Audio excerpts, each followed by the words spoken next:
Ang pagdisiplina sa mga bata, ang pagdisiplina sa imong mga anak, dili gid na maoy sakto ang siya nimo bunal, siya nimo singka, siya nimo kasaba ang imong anak. Or bisan pa kung dili bata or mga dagko na nimong mga anak nga mao'y tawag daga. Ang buhaton nimo no, imong palingkuron sila. Imong istoryahan nga ang advantage o ang disadvantage. Inana unya pulong sa Ginoo, dala imong mga anak sa simbahan.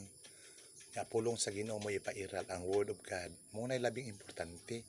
Para dili ka ma-stress o ikaw inahan amahan, ayaw ibutan si muna huna ang kaguol. Kaya ang kaguol ra balaka is makamatay ra yun na biblically.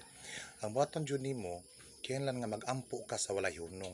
Hantod mo usab imong mga anak. Pag-ampo ra yun na ang buhaton. Ngano man ang pag-ampo dugay pero tubagon jud sa Ginoo. Wala imposible sa Ginoo. Ang gusto nimo itabo sa imong mga anak. Dahan salamat.